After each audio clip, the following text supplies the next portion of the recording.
Guys, നമ്മുടെ കയ്യിലുള്ള ഈ രക്തക്കറ കണ്ടോ? സംഭവം ഇതിവിടെ വരാൻ കാരണം നമ്മുടെ കയ്യിലിരിക്കുന്ന ഈ ഒരു കുഞ്ഞൻ ഫ്രോഗൂട്ടനാണ് കേട്ടോ. കോമോ എന്ന് പേരുള്ള ഈ ഒരു കുഞ്ഞൻ ആശാൻ സത്യത്തിൽ നമ്മുടെ ഒരു വജ്രായുധമാണ്. സ്നേക്കഡ് ഫിഷിങ്ങിനായിട്ട് നമ്മൾ ഇന്നൊരു സ്പോട്ടിൽ ചെന്നിരിക്കുവാണ്. സ്പോട്ടിലാണെങ്കിൽ ഇടയ്ക്കിടക്കായി പടപടയെന്ന് പറഞ്ഞ് ഫ്രോഗിന് അടിയും പൊട്ടുന്നുണ്ട്. സംഗതി സൈസ് കുറഞ്ഞ മീനുകളാണ്.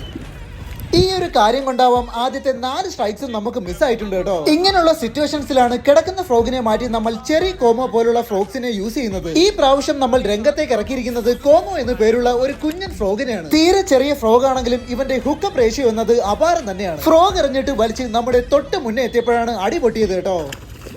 അധികം ഫൈറ്റ് ഒന്നും വേണ്ടി വന്നില്ല. മീനിനെ പൊക്കിയെടുത്ത് ഇനി കരയിലേക്ക് ഇട്ടു. ഫ്രോഗിൽ കിട്ടിയ മീനിനെ കണ്ടപ്പോൾ മനസ്സിലായി ഈ സൈസിലുള്ള ചെറുമീന്റെ കുഞ്ഞുങ്ങളാണ് ഈ ഏരിയയിൽ കിടന്ന് സ്ട്രൈക്ക് ചെയ്തുകൊണ്ടിരിക്കുന്നത്. എടുത്തു പറയേണ്ട കാര്യം, ഇവന്മാർ വലിയ സൈസ് എത്തിയിട്ടില്ലെങ്കിലും ഇവന്മാരുടെ സ്ട്രൈക്ക് കണ്ടാൽ വാഹ പോലും തോറ്റുപോകും. ഫ്രോഗിനെ ഇവൻ മൊത്തത്തിലെടുത്ത് അങ്ങ് വിഴുങ്ങിയിരിക്കുകയാണ്. എന്തായാലും നമ്മുടെ കയ്യിലുള്ള ഈ ഒരു കുഞ്ഞൻ ഫ്രോഗ് ആളൊരു ആറ്റം ബോംബാണ് കേട്ടോ.